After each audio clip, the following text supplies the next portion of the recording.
ازيك يا عزيزي، اتمنى تكون بخير واهلا وسهلا بيك في اجمد فيلم صيني. بس قبل ما نبدا الفيلم يا ريت ما تنساش تصلي على النبي وندخل في احداث الفيلم على طول، اللي بتبدا في محطه قطر في الصين.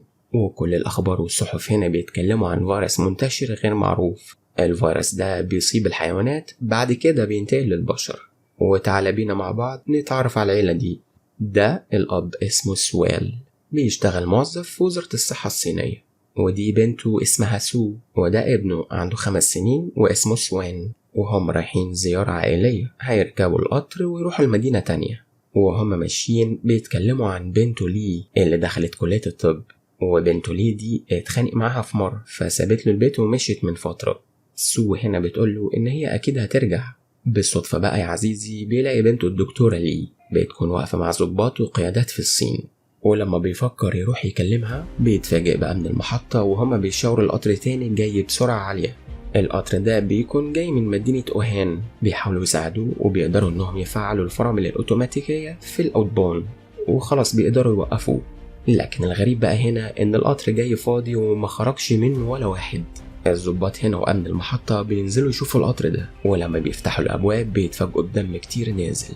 المشهد ده كله بيحصل وسويل راكب القطر التاني، وهو بيتفرج على اللي بيحصل بيتحرك القطر اللي راكبه. بيجيله واحد على طول بيزعله ان ده مكانه وان هو عايز يقعد فيه، لكن بيجي واحد اسمه دو بيتخانق مع الراجل ده وبيعتذر لسويل. وخلاص الموضوع بينتهي والقطر بينطلق لمدينة أوهان. في الطريق بيعدي على منطقة مليانة مخلفات وفيها فران كتير جدا، وسو هنا بتشكر دو اللي وقف ودافع عن أبوه. بعدها سويل بيسيبهم وبيتحرك في القطر للدرجة الأولى علشان يشوف بنته لي اللي بتكون قاعدة مع ضباط الجيش. بس لما بيجي يكلمها بتكون لسه واخدة موقف منه وبتقوله ان هي ما تعرفوش. فبيتجمع الضباط وبيقبضوا عليه وبياخدوه على مكان في القطر علشان يحجزوا فيه لحد ما يوصلوا المدينة ويشوفوا هما يعملوا معاه ايه.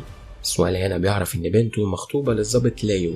بعد شوية واحدة من الركاب بتسمع صوت جاي من فوق القطر، فبتخاف طبعا وبتصحي جوزها عين اللي نايم علشان يقوم يشوف فيه ايه. وبيقوم ويا ريته ما قام.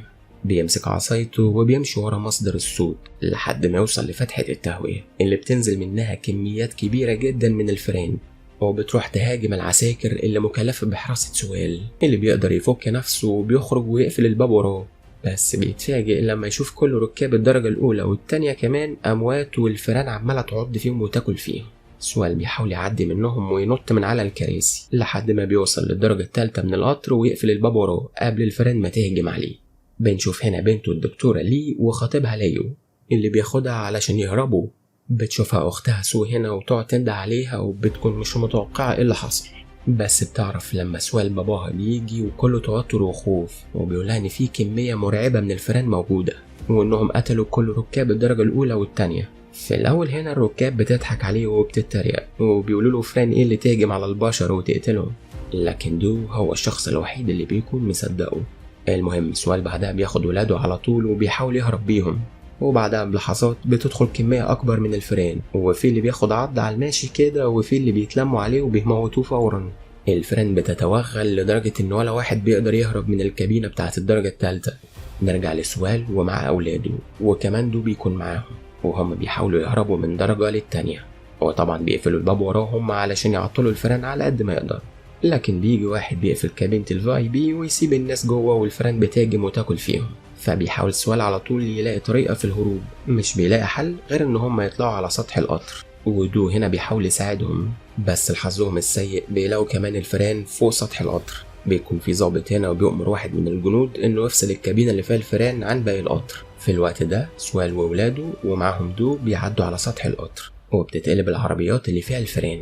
وباقي الركاب هنا في القطر مش بيكون عندهم فكرة ولا خلفية عن ايه اللي بيحصل في باقي القطر، بس بيحصل تجمهر هنا لان في ناس ليها قرايب واصدقاء في كبان القطر اللي اتقلبت. الضابط هنا بيضرب نار من المسدس علشان يحاول يسيطر على الموقف، وبيحاول يوضح لهم الموقف ان لازم الكل يتصرف بهدوء.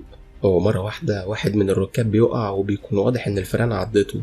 بتيجي الدكتورة لي هنا على طول تقول لهم ان الفيروس ده اسمه بيرسينا، والفيروس ده كده اتنقل له ولازم يتعزل علشان ما يصيبش اي حد من باقي الركاب. للاسف بقى الواد سوان اتعض هو كمان واغمى عليه من كتر التعب. فبيطلع سويل بفكرة ان في مصل موجود في مستشفى قريبة في المحطة اللي جاية، وكل اللي عليهم إنهم يقدروا يوقفوا القطر وهو هينزل بنفسه علشان يجيبه، حتى كمان علشان يقدر ينقذ الناس اللي اتنقل لها الفيروس. المهم القطر لما بيوصل للمحطة بيقرر مجموعة من الركاب ينزلوا معاه يساعدوه، وبيكون من ضمنهم دو. سواق القطر هنا بيدوهم مهلة ساعتين إنهم يجيبوا المصل، فبينزل سوال والمجموعة اللي معاه وبيكون كلهم حذر. وأول ما يدخلوا أبواب المدينة مش بيلاقوا فيها حد خالص، وكمان بيتفاجئوا إن في ناس منتحرة. لما بيدخلوا أكتر بيلاقوا مئات الناس ميتة على الأرض وكلهم معدودين من الفئران. بيكونوا مصدومين وتقريبا هيغمى عليهم، خصوصا إن الريحة وحشة جدا. المهم لما سوال بيتوجه على المستشفى بيلاقي عدد كبير جدا من الفئران واقفين في الظل وكأنهم بياخدوا قيلولة بعد الغداء. سوال هنا بذكائه بيستنتج إن الفئران عدوة الشمس، وأكيد دي هتكون نقطة مهمة جدا في صالحهم. بعدها سوال والمجموعة بيحاولوا يطلعوا على المواسير، وبالراحة كده بيحاولوا يعدوهم من غير ما يثيروا انتباههم، لكن للأسف واحد بيختل توازنه وبيقع، وهنا الفئران كلها بتتجمع عليه وبيبقى في استعداد للموت في خلال لحظات. وطبعا محدش بيجرؤ إنه يساعده.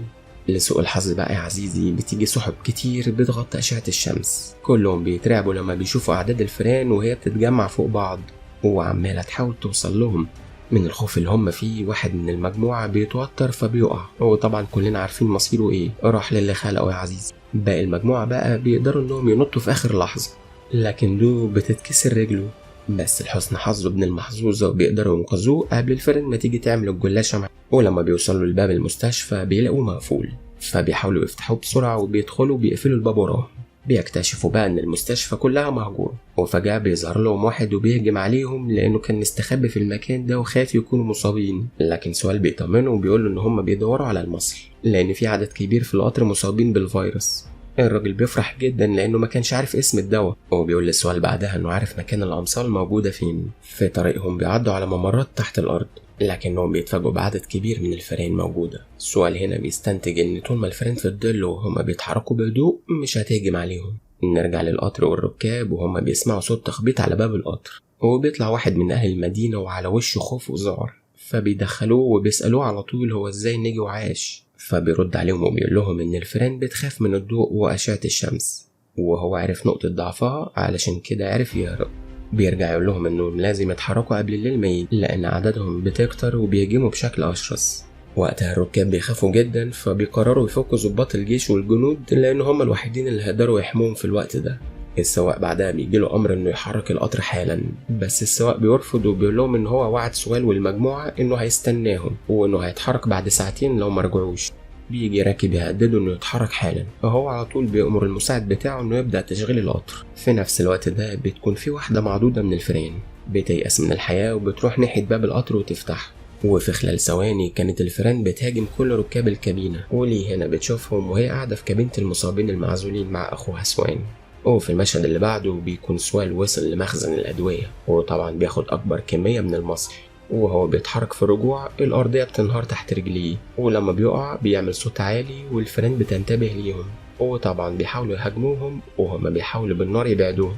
وسوالي هنا بيحدف شنطة المصل لواحد من المجموعة، وبعدها بياخد الراجل اللي ساعدهم شنطة الأدوية وبيقفل عليهم. بيقرر ينجو بنفسه ويروح ينقذ ابنه المصاب. الفئران هنا بقى بتتجمع عليهم بكمية مهولة وبيظهروا حواليهم من كل حتة، وهما بيهربوا بيلاقوا الراجل اللي قفل عليهم بيكون قاعد مصدوم وابنه ميت في حضنه، فبياخدوا منه الشنطة ويهربوا، وهو بيقرر يستسلم ويكون وجبة للفئران. المهم يا عزيزي لما بيخرجوا بيلاقوا عربية جيب بيتجمعوا فيها على طول وبيطلعوا يجروا بيها، والفئران وراهم بتلاحقهم في كل شوارع المدينة.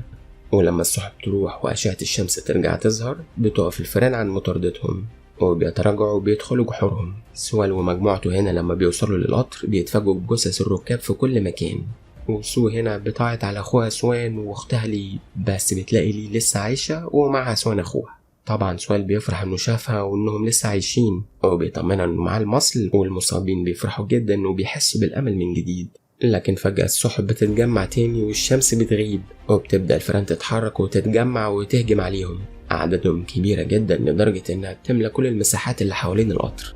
مساعد السواق هنا بيطلب من كل الركاب اللي بره القطر يدخلوا القطر فورا لأنهم لازم يتحركوا بسرعة، وسوال هنا بيجري للقطر ومعاه شنطة المصل، بس ضابط الجيش اللي مش جدع بيضربه عشان بيكون مصاب وبيبقى عايز ياخد العلاج لنفسه، ودو بيهجم عليه ويضربه وبيحاول ياخد منه الشنطة قبل ما القطر يتحرك. وبيقدر فعلا ياخدها منه وبيحدفها لسوال، ويزعق له بعدها انه يسيبه ويروح يركب هو القطر. وبيقدر سوال يركب القطر وهو بيتحرك بمساعدة بنته في اللحظة الأخيرة. والفيران هنا بتهجم على ضابط الجيش وهو ماسك أنبوبة المصل، طبعا مش بيلحق وفي ثواني الفيران بتقضي عليه. دو بعدها بيحاول يلحق القطر بس يا عيني مش بيعرف بسبب إصابة رجله المكسورة، وبتهجم الفيران عليه هو كمان تحت نظرات سوال اللي بيكون حزين عليه. وفي القطر اللي بتروح تعتذر لأبوها إنها قطعته واتكلمت معاه بطريقة وحشة، وسوال بيصالحها وبيرجعوا عيلة واحدة زي زمان. وبعد كده ليه بتساعد أخوها وباقي الركاب المصابين، بس مش بتكون دي النهاية يا عزيزي لسه، لأن بيظهر قطر مقلوب على نفس قضبان القطر بتاعهم والفيران وراهم لسه بتطاردهم. سوال هنا بيزعق في الركاب إنهم ينزلوا ويحاولوا يبعدوا القطر عن سكتهم، لكن كلهم مصابين وبؤساء. فبينزل سوال ومعاه بنته سو بيحاولوا يزيحوا القطر، بس طبعا مش بيعرفوا يعني أصل دي مش عربية 128 عطلانة. المهم يا عزيزي اللي بتحاول تحمسهم وهي بتعيط وتقول لهم إن ده السبيل الوحيد لخروجهم، وإنهم لازم يتحدوا علشان يخرجوا من المكان ده وهم عايشين.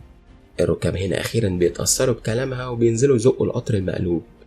بينزل هنا جندي شجاع حاطط على نفسه قنابل علشان يعطل الفيران، بيخلي الفيران تهجم عليه وبيضحي بنفسه وبيفجر نفسه. يا سلام ادي الجنود ولا بلاش. المهم عزيزي الركاب بيقدروا يبعدوا القطر عن طريقهم وبيرجعوا بعدها يركبوا القطر بتاعهم.